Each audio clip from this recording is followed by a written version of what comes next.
अरविंद सिंह जी, जब आदरणीय राहुल जी जैसे परिपक्व राजनेता जो देश की लोकसभा के नेता प्रतिपक्ष हैं, उन्होंने मंच से माइक से कह दिया कि बंगाल में भाजपा आएगी चूंकि ममता करप्ट है और क्रिमिनल है, हिंसक है, वायलेंस करती है, अपने विरोधियों को मारती है, ये उनके शब्द थे। मेरे ख्याल से रवि प्रताप जी इस पे आपत्ति नहीं करेंगे क्योंकि पिछली बार उनका ऐसा वो नहीं बोले, ये जो बोले हैं वही मैंने दोहरा दिया। ठीक, तो जब आदरणीय राहुल जी ने कह दिया कि ममता जी के कुकर्मों के चलते भाजपा आ रही है बंगाल में, तो अब फिर हाय तौबा क्यों, परिणाम वही आया जो राहुल जी ने बताया था। ये तो राहुल जी भविष्यवाणी करके आए थे कि ममता अपने कुकर्मों से जा रही है, भाजपा आ रही है। अरविंद सिंह जी, देखिए, राहुल जी के साथ ये है कि वो जो भी बोलते हैं सोच समझ के नहीं बोलते हैं, या ध्यान नहीं रखते हैं कि जो बोलूंगा उसका जनता पे, लोगों पे असर क्या होगा। उनकी देश में जो छवि बनी थी, कांग्रेस के मित्र कहते हैं कि भारतीय जनता पार्टी ने बनाई थी, वो भारतीय जनता पार्टी ने नहीं बनाई थी। राहुल गांधी जी ने इन्हीं सब अपने कर्मों के द्वारा, व्यक्तित्वों के द्वारा वो उपाधि अर्जित की थी पप्पू की। एक तरफ बंगाल में जाकर जब इलेक्शन हो रहा है, आप कहेंगे कि ममता बनर्जी का हारना तय है, बीजेपी का आना निश्चित है, ये ममता बनर्जी के करप्शन के नाते हो रहा है, और रिजल्ट आने के दूसरे दिन बाद कहेंगे कि ममता बनर्जी जो हारी है वो स्वाभाविक हार नहीं है, वोट चोरी हो गई है। तो आप बताइए, फिर जनता उनको पप्पू नहीं कहेगी तो क्या कहेगी? आपको वोट चोरी का स्टैंड रखना ही है, आप गलत रूप से ही रखना है, तो डे वन से कहो कि हमें विश्वास नहीं है, वोट चोरी हो जाएगा। फिर बाद में भी आप कहोगे तो कोई आप पर उंगली नहीं उठाएगा, कोई हंसेगा नहीं, ये कहेगा गलत बोल रहे हैं, लेकिन पप्पू नहीं कहेगा। तो बार बार एक नहीं अनेक बार उन्होंने इस तरह का व्यवहार किया। एक लाइन और जोड़ना चाहूंगा। देखिए, रवि प्रताप जी कई चीजों को बहुत ईमानदारी से स्वीकारते हैं, इसके लिए मैं तारीफ करूंगा।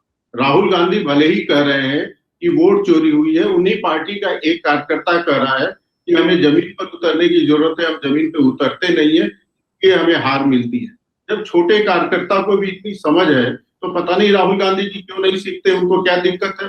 हमेशा उनको लगता है कि मैं नेहरू गांधी परिवार में पैदा हुआ हूं, तो सत्ता की कुर्सी पर बैठने का केवल और केवल मेरा ही अधिकार है, मुझे जीतना चाहिए। इस मानसिकता से कम अब उनको बाहर आ जाना चाहिए। एक लाइन और दीजिएगा अमिताभ जी। रवि जी कह रहे थे कि साक्षात नारायण भी उतर आए तो राहुल गांधी की सदस्यता नहीं ले सकते। मैं पूछना चाहता हूँ, नारायण को बीच में लाने की क्या जरूरत थी? यह देश हिंदुओं का है, करोड़ों लोग नारायण को मानते हैं। नारायण ने राहुल गांधी से कोई शिकायत नहीं की थी, नारायण को कोई आपत्ति नहीं है। आप करोड़ों लोगों को, भावनाओं को क्यों आहत करते हैं? और फिर आप कहेंगे हिंदू मुस्लिम क्यों होता है? नारायण लाने की जरूरत क्यों थी? नारायण आराध्य देव है। और आधा लाइन प्लीज अमिताभ, आधी लाइन मैं बोल दूं। आप कह रहे थे कि नारायण नहीं लेंगे। आप सोमनाथ चटर्जी जी का इतिहास देखिए, 2005 में केवल शिकायत पर, नोट फायर क्वेरी की शिकायत पे, बिना किसी जांच पड़ताल के 10 सांसदों को उठा के बर्खास्त कर दिया था सुप्रीम कोर्ट से। ठीक, आप रुकना होगा। मैंने जो 10 सांसद हटाए गए वो उतने ज्ञात बड़े नाम नहीं थे। मैंने तो इंदिरा जी का उदाहरण दे दिया, उनसे बड़ा नेता कौन हुआ इनके कांग्रेस की कुलगोत्र में, वो हटाई गई थी इसी इम्पीचमेंट मोशन के तहत। इसलिए जो बात अरविंद सिंह कह रहे थे मुफ्ती साहब, फिर यहीं से दिक्कत आती है। आपने कहा नारायण भी सदस्यता नहीं ले सकते, फिर कोई खड़ा हो जाएगा वो कहेगा ऐसा क्यों नहीं बोले कि अल्लाह भी सदस्यता नहीं ले सकता, ये बोल के दिखाओ, तो नया कलेश शुरू हो जाएगा। मेरा मूल प्रश्न ये आपसे, जिन लोगों ने मुस्लिम पोलराइजेशन करा के दूध जलेबी खाई है 70 साल, उनके पेट में दर्द क्यों हो रहा है? जरा सा हिंदू पोलराइजेशन हुआ है। अभी भी बंगाल में 95% हिंदू पोलराइज नहीं हुआ। ये ठीक है कि ममता को जितनी सीटें आई उनमें से अधिकांशतः सीटें मुस्लिम बहुल इलाकों से आई। हिंदुओं को ममता पर भरोसा नहीं है, ये सच बात है। अखिलेश यादव को समझ में नहीं आ रहा, अलग बात है। राहुल जी को नहीं समझ में आ रहा, अलग बात है। लेकिन ये तो आंकड़ा है ना। मुस्लिम एक ध्रुवीकरण करा के सत्ता की पालकी में सैर करने वाले लोग क्यों परेशान है? इब्तिदाए इश्क है, रोता है क्या? आगे आगे देखिए, होता है क्या? अभी तो 80% का एवरेज आया है पोलराइजेशन का हिंदू का बंगाल में, और मुस्लिम पोलराइजेशन आया है 95%। मुफ्ती साहब, आप आलिम आदमी हैं, मेरा प्रश्न आपसे ये है कि अगर इस देश के किसी भी हिस्से में 95% हिंदू पोलराइजेशन हो गया, जैसा कई बार मुस्लिम पोलराइजेशन हो जाता है, तो क्या परिणाम आएंगे? SIR हो, PR हो, CR हो, कुछ भी हो, नहीं हो, वोटिंग हो, डोटिंग हो, परिणाम क्या होंगे? जरा उस पर प्रकाश डाल दीजिए। धूल चेहरे पर जमी है, धूल चेहरे पर सफाई आईना की हो रही है। 60 बंगाल में 60 सीटें ऐसी हैं जहां मुसलमान 60 से 70% है।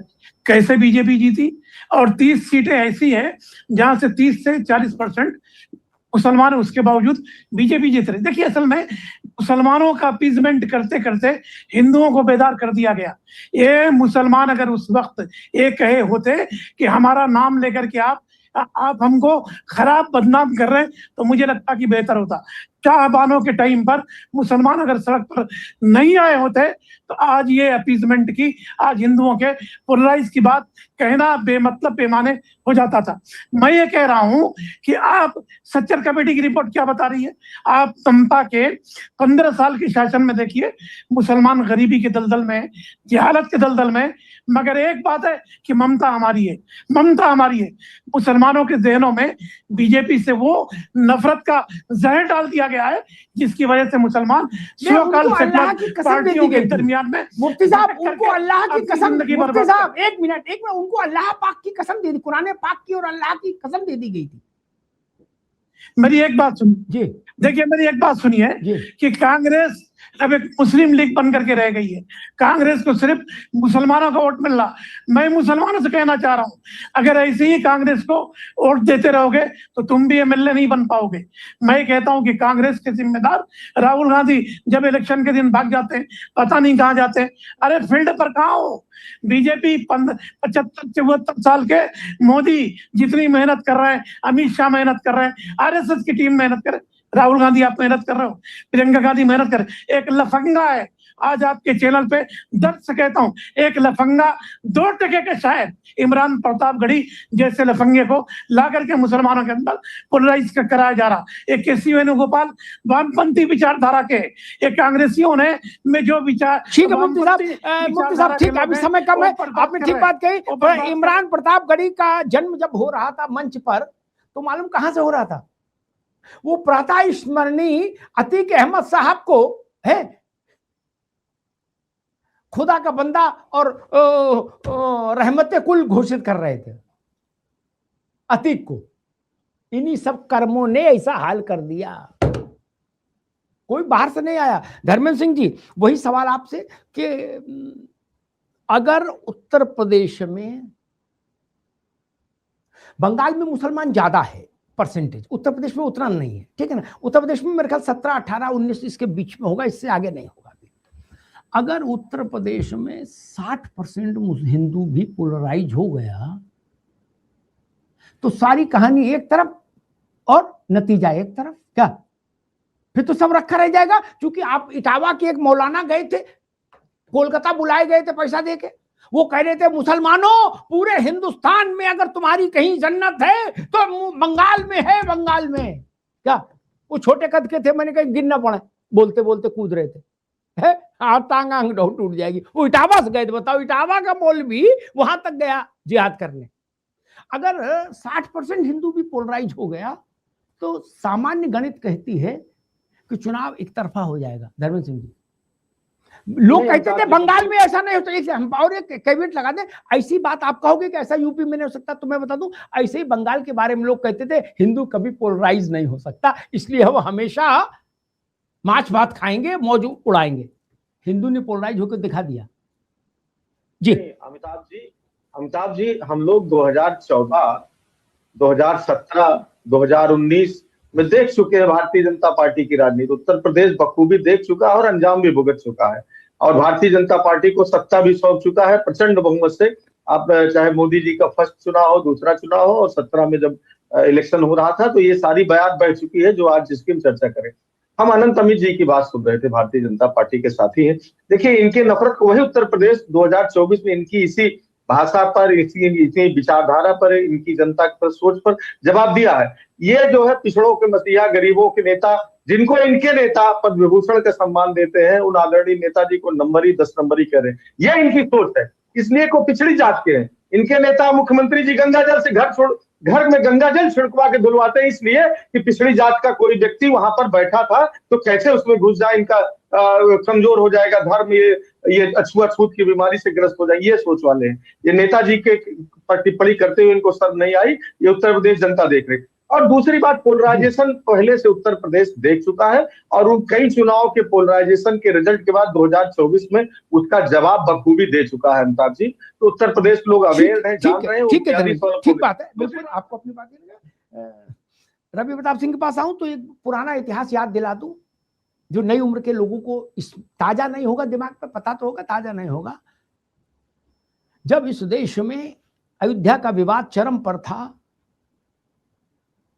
उस वक्त उत्तर प्रदेश में पहली बार थोड़ा हिंदू पोलराइजेशन हुआ था, थोड़ा हिंदू पोलराइजेशन। 222 सीट कल्याण सिंह अकेले जीत के आए थे। क्या सपा और बसपा ने कितनी बार मेजोरिटी की सरकार बनाई है उत्तर प्रदेश में? बता दें किनके? मुख्यमंत्री गोद कितनी बार ली, छोड़ दो, कभी इसके साथ कभी उसके साथ। अपने बलबूते मेजोरिटी की सरकार कितनी बार बनाई मुलायम सिंह जी ने और कांशीराम ने? बता दीजिए हमको, गूगल में खोजिए, मेटा को लिखिए, वो बताएगा, हमें तो पता है। रवि प्रताप सिंह, वही आपसे पूछ रहा हूं, जो बंगाल में हुआ, मैं फिर चेतावनी दे रहा हूं, जो बंगाल में हुआ वो देश के किसी भी हिस्से में होगा तो परिणाम यही आएगा। हिंदू पोलराइजेशन जम्मू कश्मीर में हो जाएगा तो वहां संकट हो जाएगा 10 मुसलमान जिताने के अलावा 11वां जिताने पर। कांग्रेस ने क्या किया? 95% जो लोग इस 5 राज्यों में जीते वो मुसलमान, और मुस्लिम लीग के साथ याराना। भारत में लोगों के मन में मुस्लिम लीग को लेकर अच्छी धारणा नहीं है। किसी से पूछ लो, पढ़े लिखे अनपढ़ किसी से, ऐसी सरकार जाए, मिले ना मिले, मुस्लिम लीग को चिमटे से नहीं छूना चाहिए था। ये बात गांव में भी चर्चा में चल रही कि भैया उनके सब मुसलमान जीते, ये बात यूपी में भी चल रही है। मैं फिर कहता हूं, मुस्लिम पोलराइजेशन के दिन गए। रवि जी इस बात से सहमत है? मुस्लिम पोलराइजेशन से पार्षदी जीत सकते हो, कहीं छोटे मोटे के नगर पालिका के अध्यक्ष हो जाओगे, मुख्यमंत्री बनने का ख्वाब किसी के लिए पूरा नहीं हो सकता। रवि प्रताप सिंह, देखिए अमिताभ भाई, निश्चित रूप से मुस्लिम पोलराइज करके कोई भी व्यक्ति जीत नहीं सकता, ये अवश्यंभावी है। जीतने के लिए आपको हमेशा सेक्युलर और सोशल जस्टिस और संविधान की बात करनी होगी, और हमारा यही नारा है। दुर्भाग्य से आप कह रहे हैं ये कोई इंसिडेंट है कि हमारे जीत गए।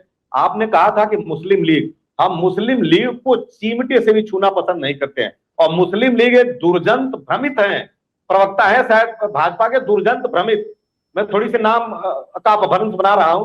वो कहते हैं कि भाई एक व्यक्ति जाता है तो कहता है कि हमारी देश में, उनको मैं याद दिला दूं कि जर्मनी, फ्रांस और बीजिंग में एक गप्पू गए थे जो मई 2015 में उन्होंने कहा कि 2014 के पहले भी कोई देश था, मुझे शर्म आती थी वहां वो कहते हुए। दूसरी बात, रोड पे उतरने की बात है, मेरा जो नेता है वो जितना प्रयास करता है उसके लोग उतना प्रयास नहीं करते हैं। तीसरी बात मैं कह दूं कि एक प्रयोग किया है आज की तारीख में भाजपा ने कि वहां का किसी एक प्रदेश का चीफ सेक्रेटरी बदल दिया, होम सेक्रेटरी बदल दिया, और वहां का डीजीपी बदल दिया, 450 से ज्यादा ट्रांसफर कर दिया, 2700 लोगों को सस्पेंड कर दिया। यह प्रयोग सफल हो गया है, यह बड़ा घातक प्रयोग है। और जो हिंदू 67% पोलराइज हुआ है वेस्ट बंगाल में, अगर यही पोलराइजेशन हुआ तो ये भाजपा से पार पाना आसान नहीं, बहुत ही असंभव काम हो जाएगा। इसके लिए कमर कस के सारे बिंदुओं पे आत्मसात करके और नई रणनीति के साथ चलने की जरूरत है। छोटी रणनीति से नहीं होगी, क्योंकि ये अपने प्रयोग में सफल हैं, क्योंकि ये ठीक है नरेशन रवि सेट भाई, करने में भी तो सफल कमर, हैं। ठीक है रवि भाई, कमर कसने से और किसी ने तंत्र रोका का भी तो है प्रयोग नहीं? करेंगे। ऐसा तो नहीं कि कमर कसने पर कोई रिपोर्ट लिख जाएगी, कमर कसो, क्यों नहीं कस रहे? मुफ्ती साहब 30 सेकंड, फिर मैं अनंत अमित के पास जाऊंगा जी। देखिए, आप मुस्लिम लीग के साथ रहेंगे और कमर कसेंगे, मुस्लिम लीग के साथ रहेंगे, कमर कसेंगे, जब तक आप हिंदुओं के बीच में जा करके आप काम नहीं करेंगे, छुपने वाला नहीं है। आप भी राम टेम्पल जाइए, आप भी मंदिर मंदिर जाइए, आप भी हिंदुत्व की बात करिए, मुसलमानों की बात करके कुछ मिलने वाला नहीं। मुसलमानों का नाम लेके मुसलमान तो 20% आबादी को जो 40% आजादी में अपना योगदान दी, आप उसको कहते हैं कि मुस्लिम लीग है। सुनिए सुनिए, अरे सुनिए, छोड़िए अभी एक बात। जिन्ना के नाती से चंदा लेके खड़ी हुई पार्टी मुंबई में 16 लाख मुस्लिम आबादी से लिया, जिन्ना के नाती से 80% चंदा से खड़ी हुई भाजपा, और वो आप कहते हैं मुस्लिम लीग है। मुसलमानों को आप विरोध करके सिकंदर बख्श ठीक है मुफ्ती साहब, छोड़ अपना दीजिए कांग्रेस से है उलझने की जरूरत नहीं, उनकी मर्जी, मैं चाहे ये करूं, मैं चाहे वो करूं, मेरी मर्जी। अच्छी बात है, अच्छी बात। धर्मेंद्र आप दोबारा, तो फिर इतना समय नहीं, कब दोबारा सबसे शुरू करें। अनंत अमित, प्रश्न वही है कि मैंने कल कहा था कि 2026 की जीत 2014 की जीत से बड़ी है, तो कुछ लोग चौंके थे कि भाई साहब कैसे, मैंने उसको नरेट किया था। ये भारत की राजनीति का व्याकरण शास्त्र बदल देगी 26 की जीत, लिख लो मेरी बात। कांग्रेस हो, सपा हो, बसपा हो, लोकदल हो, जनता दल हो, लालू की पार्टी हो, कोई पार्टी हो, क्या वानप्रस्थ की स्थिति में जाना पड़ेगा मित्र, जान लीजिए। और मैं इसको बुरा भी नहीं मानता, हर क्रिया की प्रतिक्रिया होती है। यहां तो 75 साल बाद प्रतिक्रिया हुई। भाजपा के पराक्रम से बंगाल में रिजल्ट नहीं आया है, अकेले भाजपा का पराक्रम नहीं है। आसनसोल में एक मंदिर बंद कर दिया गया। एक उदाहरण बताता हूं रवि भाई, आपकी पार्टी, आपके गठबंधन की ममता जी वहां शासन में रही और बंद हुआ था लेफ्ट के शासन में। मंदिर कमेटी अदालत गई, अदालत ने कहा मंदिर खोलो, सरकारों ने कहा मंदिर नहीं खोलेगा, सिर्फ साल में रुक जाओ, सिर्फ साल में 4 दिन खोलेगा। उनके मुंह पे ऐसा तमाचा पड़ा, मंदिर को बंद करने के पाप में भागीदार सारे ध्वस्तीभूत हो गए। और जिस दिन परिणाम आया उसी दिन शाम को भगवती दुर्गा का मंदिर खुल गया। आप हिंदुस्तान में राजनीति करेंगे इस ढंग से? फिर सऊदी जाइए, सऊदी अरेबिया में संभावनाएं हैं, आप मंदिर बंद कर देंगे। और अखिलेश जी ममता जी से कह देते कि भाई मंदिर खोल दो, बुआ जी नहीं ना, उनकी भी अच्छी पटती है। सोनिया जी कह देती कि ममता जी तुमको मेरी कसम मंदिर खोल दो, नहीं ना, कोई नहीं कहा। बोले मंदिर बंद है, ठीक बंद है, कोई चर्च बंद नहीं होना चाहिए, कोई मस्जिद बंद नहीं होनी चाहिए। तो फिर ठीक है भैया। अनंत में मसला वही है कि आप अपने घुसपैठिए सांसदों को बचाने के लिए क्या करेंगे? राहुल जी ने मोर्चा खोल दिया है। देखिए, ये प्रिविलेज का मामला है, और जिस तरीके से सांसदों के ऊपर, भाजपा के सांसदों के ऊपर एलओपी के द्वारा ये लगाया गया आरोप, ये लोकतंत्र में इस तरह के आरोप की कोई जगह नहीं है। और जिस सांसद में आप जहां से जीत कराते हैं, इलेक्शन कमीशन ऑफ इंडिया के द्वारा ही जीत कराते हैं, संवैधानिक संस्थाओं के द्वारा ही जीत कराते हैं, उसके बाद आप इस तरह का प्रश्न उठाते हैं, तो निश्चित तौर पे आपकी मानसिकता ये बताती है कि आप किस मानसिकता के लोग हैं। अब जिस आसनसोल की मंदिर की बात कर रहे थे, पश्चिम बाजार में वो मंदिर है, हमने चुनाव के दौरान कहा था कि जिस दिन हम चुनाव जीत कर आएंगे उसी दिन उस मंदिर को ओपन करेंगे, और परिणाम 5 बजे आता है, 7 बजे वो मंदिर खुल जाता है। और दूसरी बात, जब उत्तर प्रदेश के माननीय मुख्यमंत्री जाते हैं पश्चिम बंगाल में चुनाव प्रचार में, तो कांग्रेस की सियानी घोष जो है वो गाना गा रही होती है कि दिल में कबीना है, आंखों में मदीना है, और वो कहते हैं कि मैं इस प्रदेश को मदीना और ये नहीं बनने दूंगा, ये माँ दुर्गा की भूमि है, माँ दुर्गा की भूमि बन के रहेगी। उसके बाद उसी मंच से वही सियानी घोष हनुमान चालीसा गाना शुरू कर देती है। लेकिन तब तक तो खेल हो गया रहता है भैया जी। इस देश में आपने जो कहा वो निश्चित तौर पे ये देश जिस तरीके से पोलराइज हुआ है वोट, ये वोट पोलराइज बहुत पहले होना चाहिए था। ये नया भारत है, 2014 के बाद का भारत है। और ये जिस तरीके से आगे बढ़ रहा है आगे बढ़ता रहेगा। और जिस तरीके से माननीय मोदी जी ने देश के लिए काम किया है, दुनिया में डंका ऐसे नहीं बज रहा है। ये नया भारत है और विकसित भारत की कल्पना इसी के तहत माननीय मोदी जी ने ली है। ठीक है 2047 अनंत भाई,